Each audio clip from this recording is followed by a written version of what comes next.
Are you curious about bodies, pleasure, and possibilities? And what about curious about what others are up to on the planet when it comes to pleasure, sex, and play?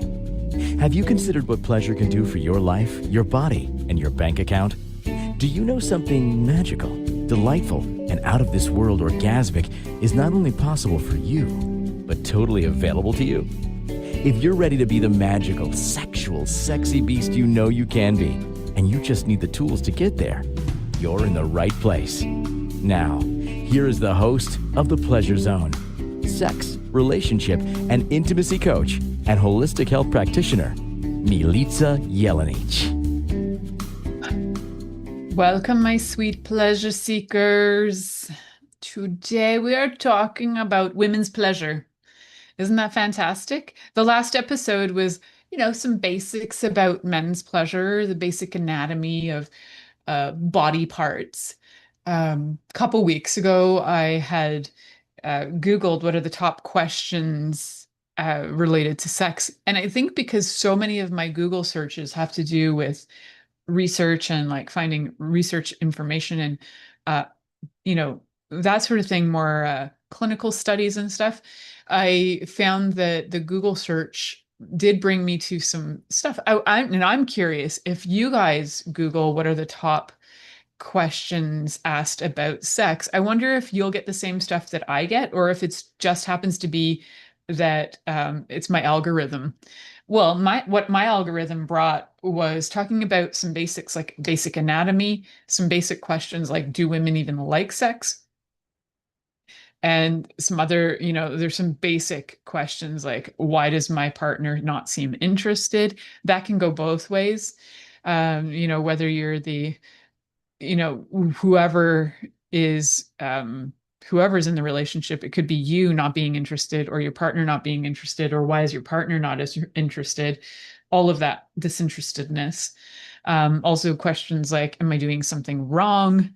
And we're also going to look at how we can change things, is like how do we have more desire and safety, and how we can create arousal in a way that's safe and pleasurable and consent is involved. So yeah, I think um at some point I'm gonna Google like the top things that people ask regarding kink too, because I'm pretty sure there's a whole slew. I usually just go for topics that kind of pop up. They might pop up during different conversations that I have with clients, or just something that just pops up in my head. And I just kind of roll with it. So, what we're rolling with today, when I can get my eye to feel better for a second, for those of you watching, I'm having a moment. So, we're going to be looking at, which is hilarious because my eye is like, no, you're not. You're going to shut that eyeball and we're going to work one-eyed right now. We're going to be busting some of the myths around women and sex, because there are, I think, a lot of myths actually.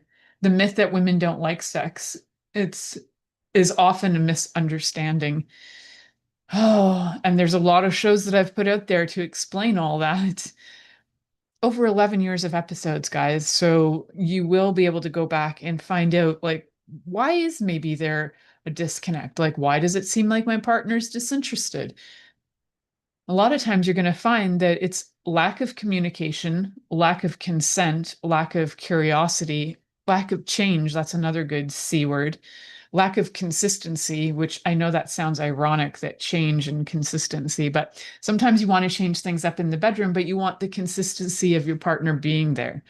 So, some great additional C words for the day. So, yeah. So, what we're going to play with is how you can look at the basic and anatomical structures of what are the, designated pleasure areas most common, right? What I truly believe and know is that every single inch of your body, internal and external, yeah, internal too, you could probably have orgasms in your liver if you knew how to. I personally haven't experienced that, but I'm not saying it's not possible.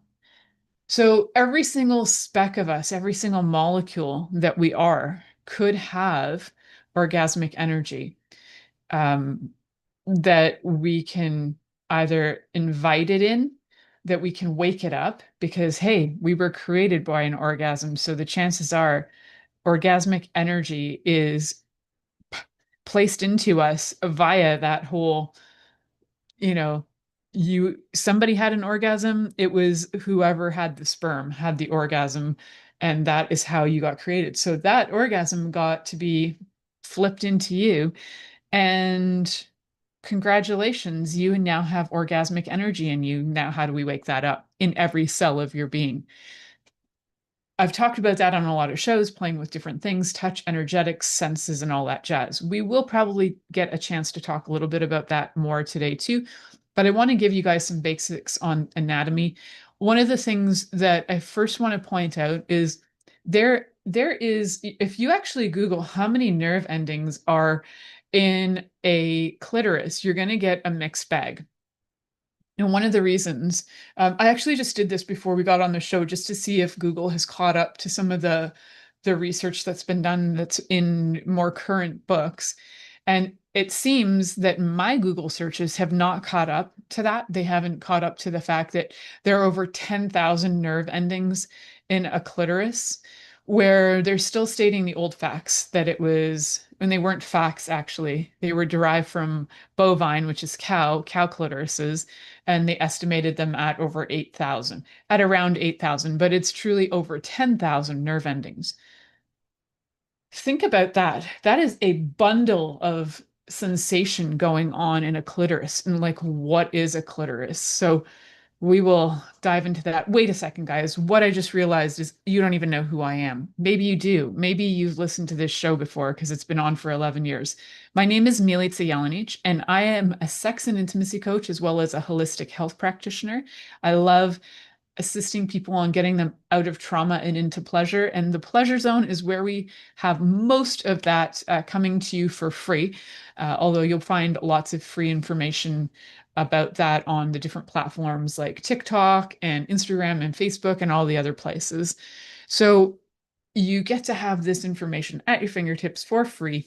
You can also grab the Inspired Choices Network app and you can carry me with you wherever you go. Have a listen, have a little look-see listen there. So we are going to be talking about anatomy. We're going to be talking about certain tips and tools on how to be a little bit more enticing, how to be the invitation for somebody to want to have sex with you, to desire it, and then how to not rush the situation. And for those of you who are new to this, you might not have heard some of my expressions, but one of the things I talk about is if you could consider sex being like a really good meal, and say it's like a meal done by a Michelin star chef. The chances are you're not going to go into that Michelin star chef restaurant and just sit down and gorge yourself out and not even experience the atmosphere, the smells, the flavors, because those Michelin star chefs are bringing you something. They're bringing you scent, atmosphere, taste. They're bringing you a full experience, like a full sensory experience. And that is ideally where you want to be with when it comes to sex with your partner, a full sensory experience. It's not about rush. Especially if you're listening to this show, this is like you're maybe kind of new to the situation. If you can step into some of your first experiences with sex and you can make them unforgettable in a really positive way, where it's like, you're remembered as the best lover anybody's ever had. How freaking amazing would that be? And you can do that with some really simple things. Knowing body parts is helpful. So we're going to talk a little bit about the clitoris, the nipples, the basics of what people usually look at. And we're also going to talk about the vulva and the vagina. I'll probably throw in the anus while we're at it too. We're just going to throw in everything, all the common body parts and, kissing and all the rest of it that is considered what you would see in vanilla sex. So vanilla is like non-kinky sex.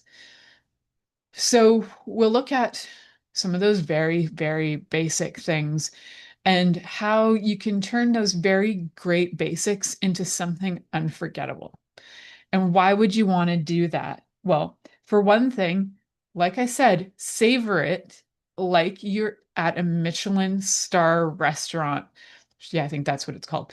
Savor it like it's an experience that you have never had before, you may never have again. And if you treated every single experience with your partner like the most savory, savorlicious, flavorful, yummy experience of all time, how likely is it that they're going to want to just keep on coming back for more and more and more and more and more? I bet your bottom dollar that they're going to be the ones asking you for more if you savor the experience. And what does it mean to savor the experience? Is take your time, use all your senses, communicate with your partner, whether that's asking them, what do you like? Can you show me what you like? There's a lot of, may I touch you? May I touch you softly? May I touch you in a different way? May I try A, B, C, or D? You can come up with some ideas. And may I stroke your clitoris? What a lovely question to be asked. May I stroke your clitoris? In your lifetime, for those of you out there who have clitorises, have any of you ever been asked, may I stroke your clitoris? Maybe if you've been in a workshop that has to do with sex and intimacy and pleasure, maybe you've gone to an OM practitioner and they asked, may I touch your clitoris? May I stroke your clitoris? Maybe. But the chances are really, really slim that you've had somebody say, may I stroke your clitoris? Chances are slim. And the chances are slim that you might have asked somebody to do that or shown them how to do that. So, how do we ask for what we'd like? I have a lot of shows on that too. But may I is a really nice way to start a conversation and to start the asking. May I touch you here? May I stroke you here? May I put my fingers on your vulva? May I hold your vulva? It's a really nice feeling. Now, ask consent first, of course. And yes, it may seem cheesy and it may seem like, oh, we're getting out of the vibe. You know what? The more you can get in the vibe of asking, you'll start to realize how freaking sexy it is to be asked and to be respected and to have somebody ask you if they can do certain things to your body than it is for them just to assume and do and not ask. So asking is delightful. And I know I'm going to have people out there saying, well, by the time I ask her, like I'm already finished, like I'm done. I'm not even interested anymore. If that's the case, contact me. You need some help. If you can actually take the time to ask and to pause and to appreciate what your partner's asking for, and then to then say, is this the way? Is this what you were asking for? Get the feedback. So, stroking of a clitoris. Holy cow, I just went on a rant for 14 minutes. Okay, we're going to talk about stroking of a clitoris after. I'm going to give you a quick lowdown on the clitoris before we go to break, though. So, the part that you can see, the little part that, that you can see, well, it's not always little on everybody. Everybody's clitoris is a different size. But the main part that can be seen is called the glans clitoris. So, that little tip and then just around it is called the clitoral hood or the prepuce. I don't ever know how to say that one right. So we're just going to go with clitoral hood. And it's kind of like a fold of skin that goes over from the labia minora and it covers and protects the glans.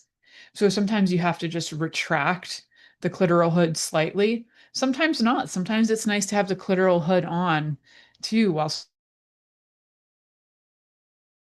stroking. We'll talk about that in a bit, but the glans is the part you see, and then the clitoral hood, and then there's a clitoral body that connects the internal parts, and then it extends from the glans and it connects to the internal parts like the vagina.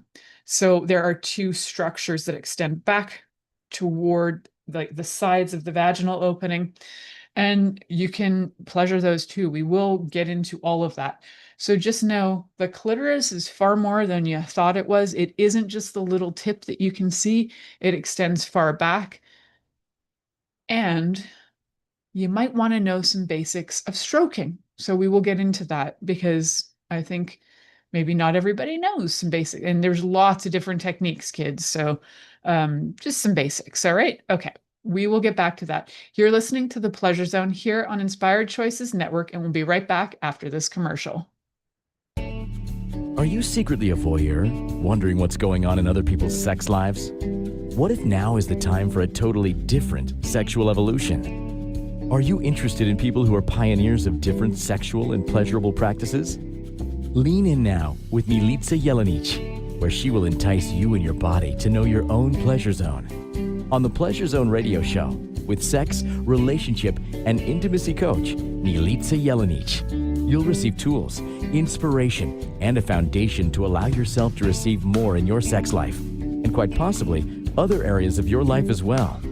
Listen for the Pleasure Zone with Milica every Monday at 8 p.m. Eastern Time, 7 p.m. Central Time, 6 p.m. Mountain Time, and 5 p.m. Pacific Time on InspiredChoicesNetwork.com.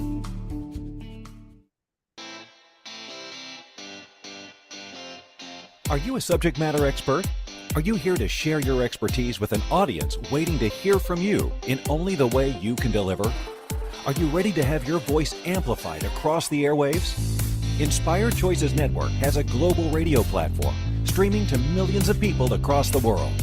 Professionally produced and supported by an accomplished team every step of the way, you can broadcast from anywhere in the world, knowing your voice matters, and we ensure it is delivered with ease and efficiency. Eager to hear your message, the world awaits. Contact us today to become an Inspired Choices Network radio host. Email become a host at inspiredchoicesnetwork.com. This is the Pleasure Zone with sex, relationship, and intimacy coach, Milica Jelenic. To participate in the program today, join our live studio audience in our chat room at inspiredchoicesnetwork.com. You can also make the choice to ask or comment by email, info@milicajelenic.com. Now, back to the program. Welcome back, my sweet, sweet pleasure seekers. Tonight we're talking about how to pleasure the clitorises, the vulvas in your life, and have a really great time. So there's a lot of information out in the world, guys, on how to like stroke it up. Years ago, one of my very first episodes was with somebody from orgasmic meditation. They have another name too, can't remember, but anyway, they came on and they were talking about, you know, the basics of their work and the stroking techniques, and they talked a lot about going a little bit to the left. Well, the thing is, that's not true for everybody, but I appreciate their techniques and the information they got out to the world, because it certainly helped a lot of people become more willing to stroke a clitoris and find different ways to do that. There has been mixed reviews on their work and what they offered, and you know, there's been, I don't know, there's been some reviews on there that don't look so great. However, I do appreciate that they came up with a basic idea of stroking for 15 minutes. The reason I say that I appreciate that is because so many times I've had partners where it's like maybe 35 seconds to 2 minutes in to stroking a clitoris. They're like, they think it should be done, or they don't think they've done the right job, so they give up. They don't realize that it can take several minutes for a clitoris to reach orgasm, for somebody with a clitoris and a vulva to reach orgasm. So, you know, I think they kind of stroke it at their will, in terms of like what they would want if, you know, they stroke it like it would be like how much you would stroke a penis or something.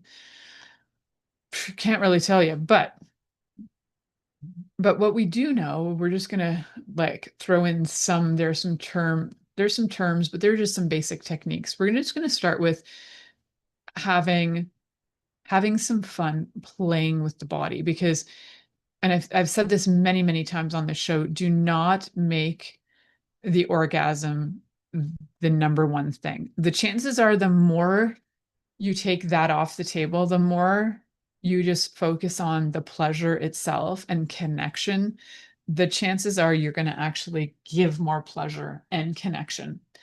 So when you're first kind of experiencing your own, and this could be for people who are experiencing their own um, pleasure as well. So take this for you, but also if you're just trying to give pleasure for the first time to somebody who has a clitoris and a vulva, then let's start really simple. Okay, I'm going to start with what I started with when I was a kid, which was, yes, I was a kid when I was dry humping things. Um, some of you didn't. I did. I was like 4 and I had a very favorite pillow that I would dry hump. And I found that for me, when I was little, I had what you would constitute or call orgasms when I was very little, like 4 or 5 years old.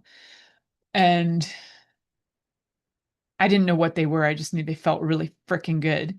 And I knew that if I had to go pee really bad, it also helped the situation, like the intensity was stronger or something, or sensitivity was stronger. I'm trying to remember some specific details on that.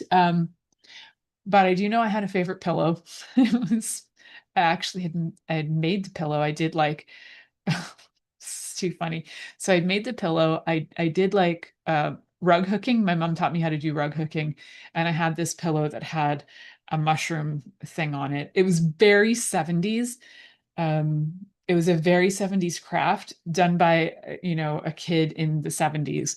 And yeah, my pillow had like, it was like a carpet, essentially. It was like a little square carpet. And I didn't take my clothes off for this. This was like clothes on, rub the pillow. The corner of the pillow was particularly hard and I really liked it. And anyway, that stimulation would often give me such a sense of relief. I think also I probably had a lot of anxiety as a kid because I worried all the time about everything. I was like a chronic worrywart, and it helped soothe me. And a lot of kids who masturbate, they do it because it soothes them. And you're having 10,000 nerve endings be stimulated. Those 10,000 nerve endings, we know no other purpose for the clitoris other than pleasure. So, what's the opposite of stress? Pleasure. What's the opposite of trauma? Pleasure. What's the opposite? Anyway, you got it. Pleasure. So, stimulating just by dry humping was super lovely for me. I loved it so much. So, it would give me great relief, sometimes break into a sweat, who knows, but that was where I was at. So moving right along, I don't think I actually physically did like my hands on my own body till I was much older because I was I was like, I don't know, I think I was told it was wrong. That's a story for another day. But I do you know there was an incident and I think I got in trouble for it. So then I didn't do that for a long time, but I still dry humped things, underwear on, that sort of situation. But one of the things you could do too is just self-exploration, or if you've had consent from the person with the vulva, or you're also a person with a vulva and you're giving mutual consent, you can both hold, um, you can just hold each other's genitals, just to hold, just to get familiar with touch.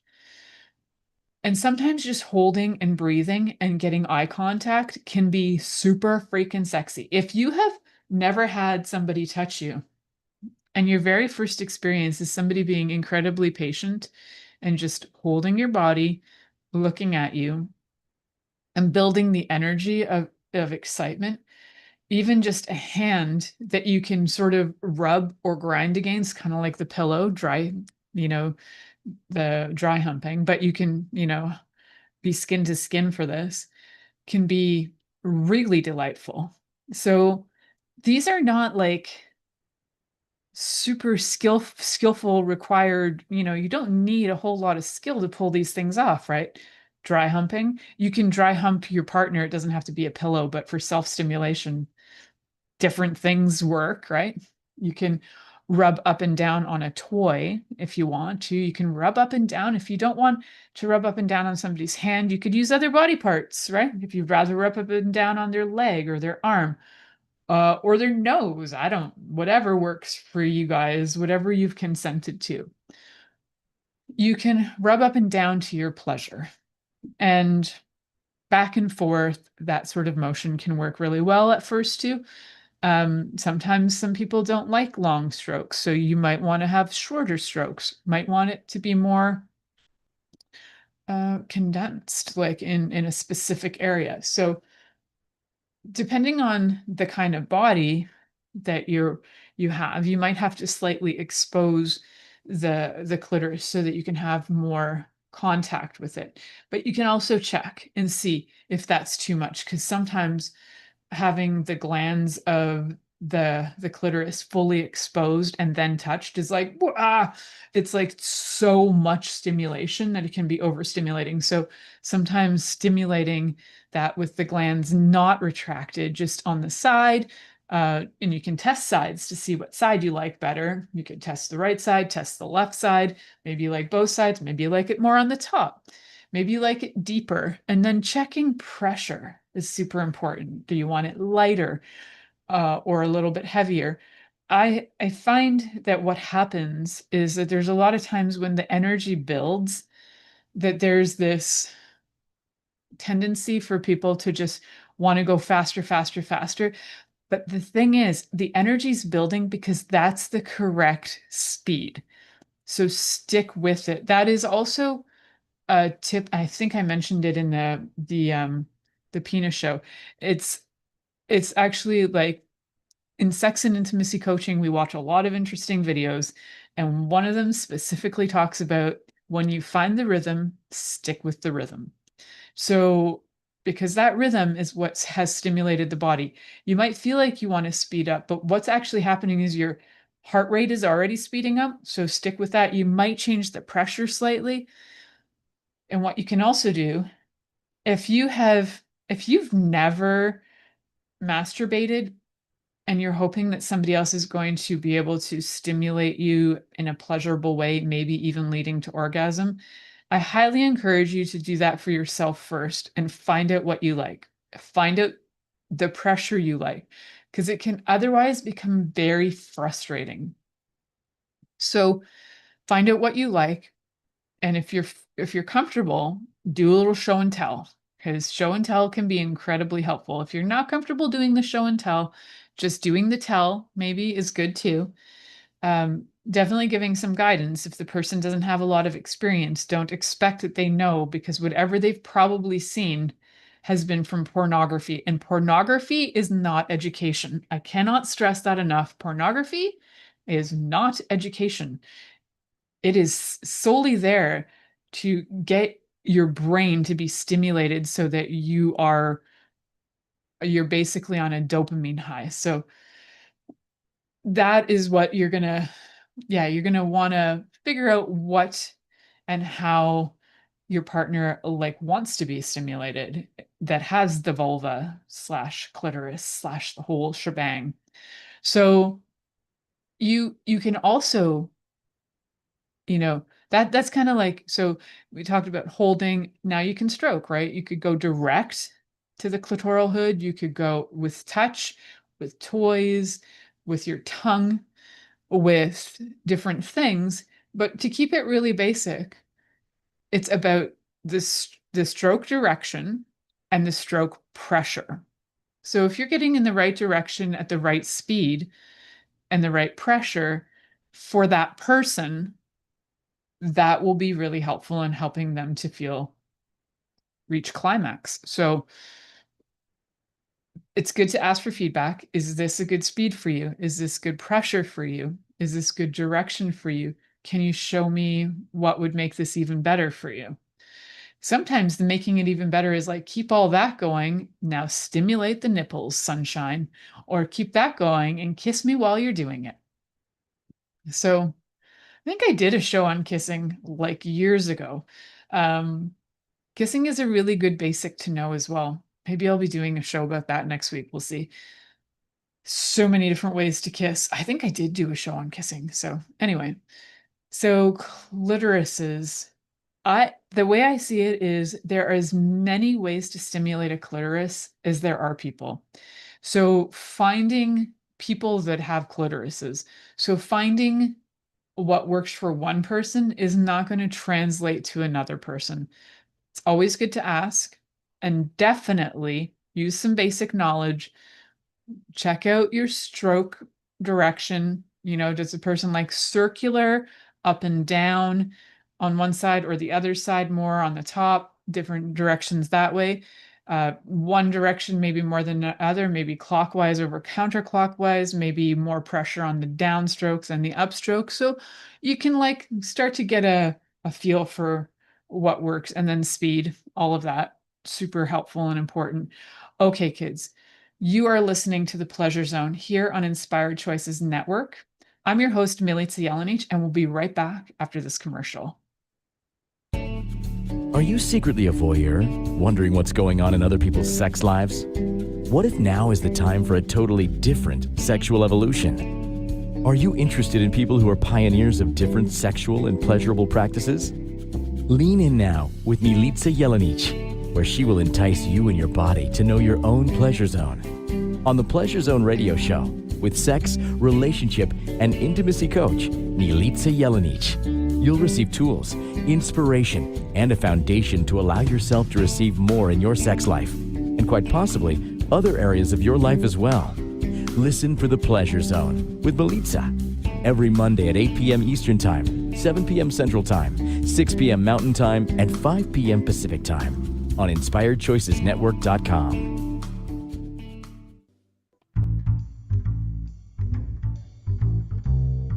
How wonderful would it be to carry your favorite Inspired Choices Network host with you throughout your day? Well, now you can. Inspired Choices Network now has its very own mobile app. Our free app offers live streaming shows, along with thousands of podcasts and TV episodes. Our shows cover a wide variety of topics. Whether you're waking up with us, carrying us through the day, and taking us to bed with you, we're always here for you to enjoy. We're easy to find. Just search for Inspired Choices Network in the Apple App Store or Google Play Store. This is The Pleasure Zone with sex, relationship, and intimacy coach, Milica Jelenic. To participate in the program today, join our live studio audience in our chat room at InspiredChoicesNetwork.com. You can also make the choice to ask or comment by email, info@MilicaJelenic.com. Now, back to the program. Welcome back, my sweet pleasure seekers. So for those of you who were just listening in since the beginning, and maybe you heard the last segment, I was mentioning that I did some shows on kissing. It's been a few years. So one, I probably talked about kissing in my episode called Public Display of Affection, which was from March 22nd, 2021. And then I did another one called A Kiss Is Not a Contract from September 26, 2022. And I might have done another one too. I think I talked maybe about the history of kisses somewhere, but that could have been in A Kiss Is Not a Contract. Anyway, I'll probably do another one since it's been a few minutes since I did one last. For those of you who are just joining back in now, my name is Milica Jelenic, and I am been talking about all the fun things you can do to pleasure someone who has a vulva. Oh, vulvas. So we've been talking about clitorises, like an entire segment on clitorises. Why? Because I could probably talk about the clitoris for days and days and days. I find clitorises to be highly fascinating.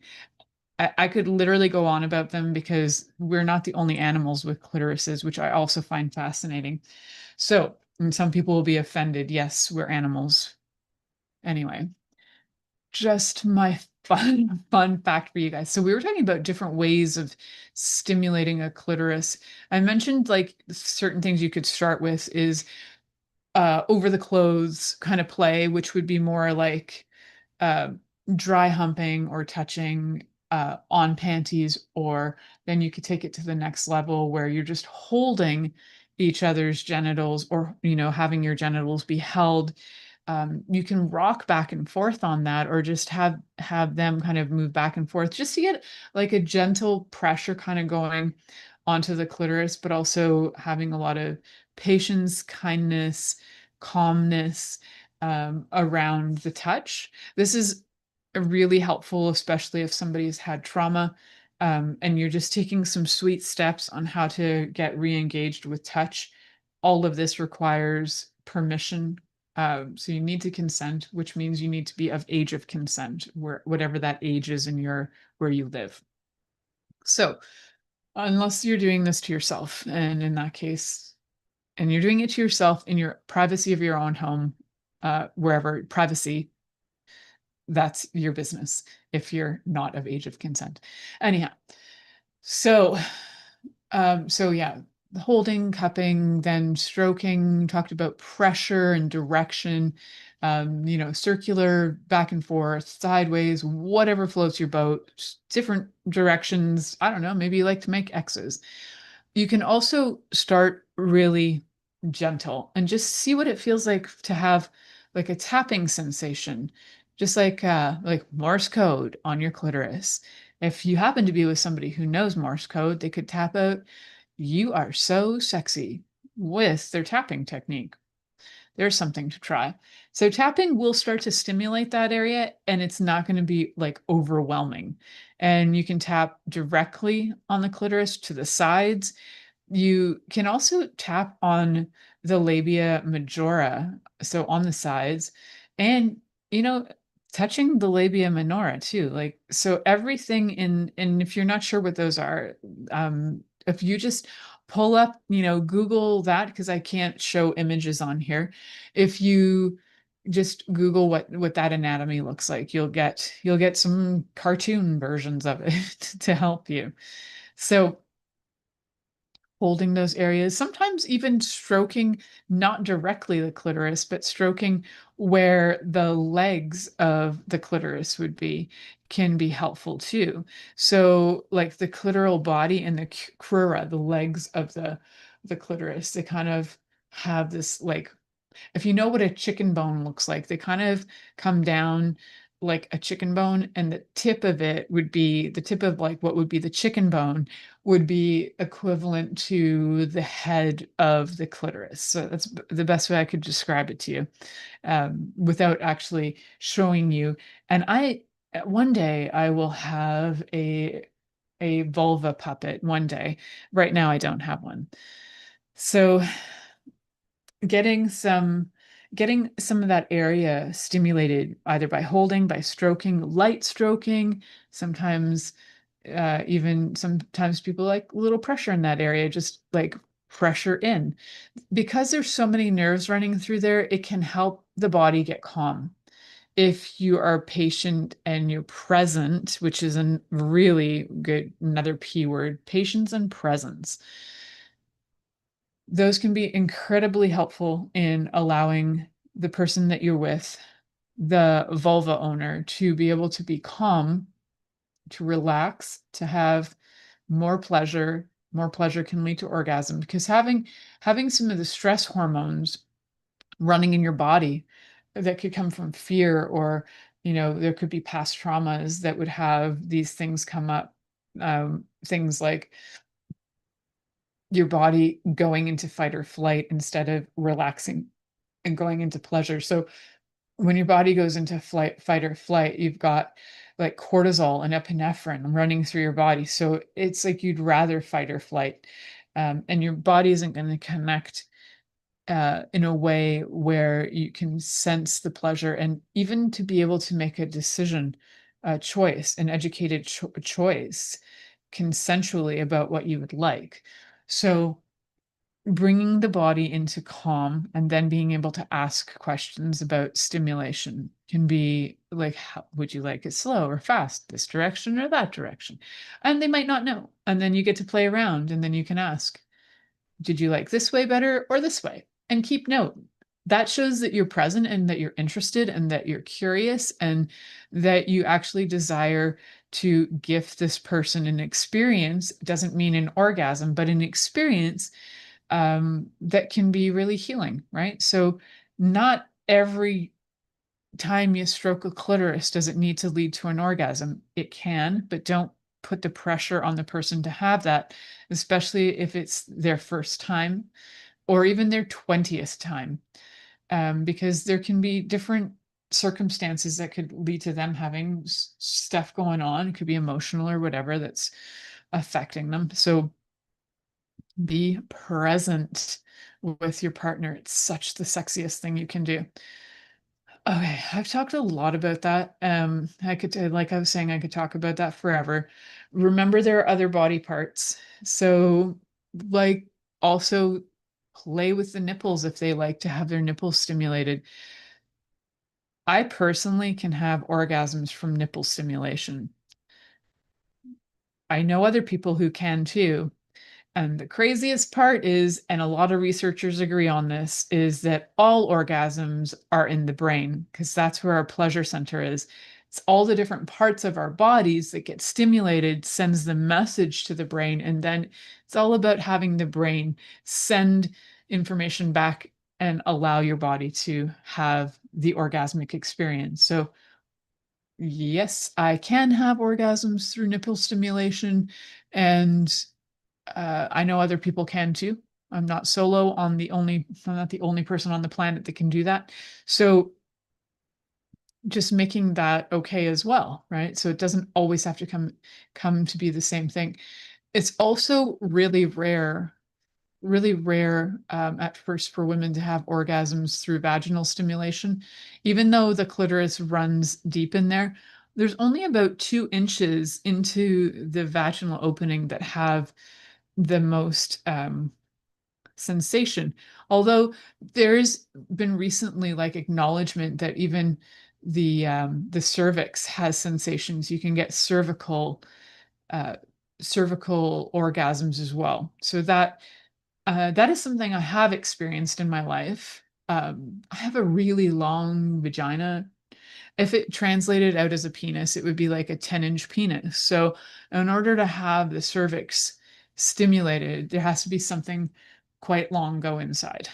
So, depending on yours, you might not have a super long vaginal canal. I'm like almost 6 feet tall. So, my body is a little bit more stretched. Things are a little bit longer here and there. So, one of the questions about, do women even like sex? Yes, women like sex. It's that what we've probably been missing the most on is being asked what we like and then having it delivered. We've also found historically that women have been receptacles for men's pleasure. The name even vagina is a sheath. That's what it translates to, is sheath. And so if your body is basically just the sheath for the sword, which would be the penis as the sword, then it has no other purpose than to serve the sword. So, vagina is one thing, but you can reclaim that. You can reclaim some other words like pussy. There's another one that's my favorite that starts with a C, which I won't name on here just because it's probably going to get like bleeped, or cause problems on certain stations. So that can be fun to reclaim different names and not have to name it as much as like anatomically what we name it. It also means sheath. So you wonder why women have not looked so excited about sex for very long, is because there's been very little interest in women actually having pleasure for several hundred years. Um, there were times in the past, though, that there was interest in allowing women to have pleasure. Like there's an entire island in Greece that was dedicated to women having pleasure, Lesbos. Yes, that's where the word lesbian comes from. So everybody from a Lesbos is a lesbian. And there was specific training from historical accounts that women would go there to learn from other women on how to have pleasure. They also had dildos in ancient Greece. So there have been times historically where it's been acknowledged that women should have pleasure. Also, when you look at certain other countries, like when you look at India, some of the Hindu temples very much honor the vulva, or yoni, as would be called there. So there are cultures who honor it, who revere the yoni, who enjoy it, who agree with pleasure. And then there's colonization, and that's where things go downhill. So let's bring back and reclaim pleasure because we're allowed. And even just knowing some basic anatomy and that you can do different things with your anatomy to have pleasure, and always asking the questions is so important too. We're going to head to our last commercial break. I'm your host, Milica Jelenic, and we're going to head to this commercial break. We'll be right back after this commercial. Are you secretly a voyeur, wondering what's going on in other people's sex lives? What if now is the time for a totally different sexual evolution? Are you interested in people who are pioneers of different sexual and pleasurable practices? Lean in now with Milica Jelenic, where she will entice you and your body to know your own pleasure zone. On the Pleasure Zone radio show, with sex, relationship, and intimacy coach, Milica Jelenic, you'll receive tools, inspiration, and a foundation to allow yourself to receive more in your sex life, and quite possibly other areas of your life as well. Listen for the Pleasure Zone with Milica every Monday at 8 p.m. Eastern Time, 7 p.m. Central Time, 6 p.m. Mountain Time, and 5 p.m. Pacific Time on InspiredChoicesNetwork.com. This is the Pleasure Zone with sex, relationship, and intimacy coach, Milica Jelenic. To participate in the program today, join our live studio audience in our chat room at InspiredChoicesNetwork.com. You can also make the choice to ask or comment by email, info@MilicaJelenic.com. Now, back to the program. Welcome back, my sweet pleasure seekers. I'm your host, Milica Jelenic, and you are listening to the Pleasure Zone here on Inspired Choices Network. And today we're talking all about women having pleasure. You're allowed. If you have a vulva, you're allowed to have pleasure too. Yes, you are. And in fact, some women have been known to actually enjoy sex. What? Woo, that's crazy. No, we're allowed and we are doing it, peoples. So out of curiosity, something to think about is like, where did those, for those of you who are like surprised that some women actually enjoy sex, where did those beliefs come from? Have you been with partners who didn't seem to enjoy sex? If you have had like a slew of people in your life where they didn't seem to enjoy sex, this is the kind of person that I coach. So I can, assist you with learning what you're doing, maybe what you could do differently, how to open conversations, how to be able to be curious, how to be present, and all of that fun stuff. So if that's something that you're interested in, and you'd really like to become a better lover, or even just start on your pleasure play adventures in life, and you don't know how to start, listening to my shows is great. It's a great free resource. If you'd like to connect with more one-on-one specific to you, then I'd be happy to assist you. You can always connect with me through my website, milicajelenic.com. And we will get the ball rolling. So some questions you can start with are asking, do you know what you enjoy? Like, have you had any experiences sexually that you did enjoy? And what was it about them that you enjoyed? If you haven't had any sexual experiences, is there any kind of touch you do like and any kind of touch you don't like? And if you're not familiar with touch, if you haven't had a lot of touch, can we play with some things? Is it okay if I hug you? Is it okay if I put my hand on you and just rest it, maybe on your back? Is it okay if I stroke your back? I know some people really love being stroked. And there's like a speed of stroke that I can handle. And then there's other speeds of stroke that I just want to slap the person. So it's good to know what you like and to guide for that so that you can enjoy it and they can enjoy it and they're not under pressure to try and deliver you pleasure that they don't even know what that is for you. So always be willing to give feedback and always be willing to receive feedback. We're always learning. Even if you've been with somebody for a days or months or years, you're always learning because they're going to change too. Hopefully they've changed somewhat in the time you've been with them. Hopefully you have too. So ask for feedback. You can ask for feedback in the moment. You can ask for feedback after as well, sometime within a few days so they remember. That would be helpful. Giving feedback is super helpful. And when you do find something that works, celebrate it. Be like, woohoo, look what we did. We pulled that off. Yippee skippy, look what we did. Celebrate that, because you know what's going to happen is you're going to, not only are you going to enjoy it, your partner's going to enjoy being celebrated, that they could gift you pleasure.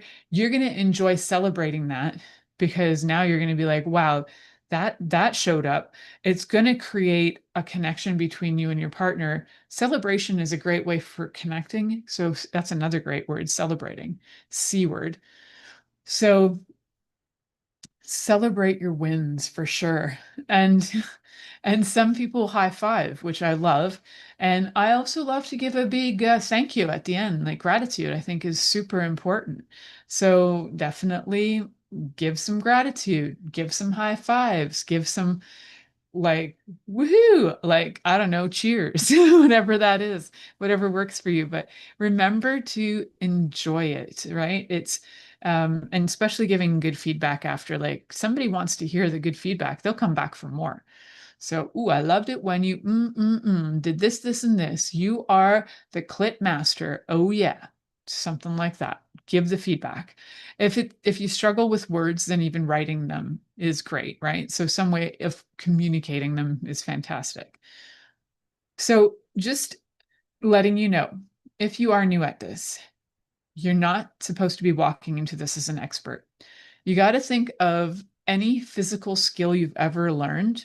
You might have had some proficiency to start with. Like maybe you're a runner, and when you were little, you had some proficiency at running and breathing at the same time, which boggles my mind. I don't know how people do it.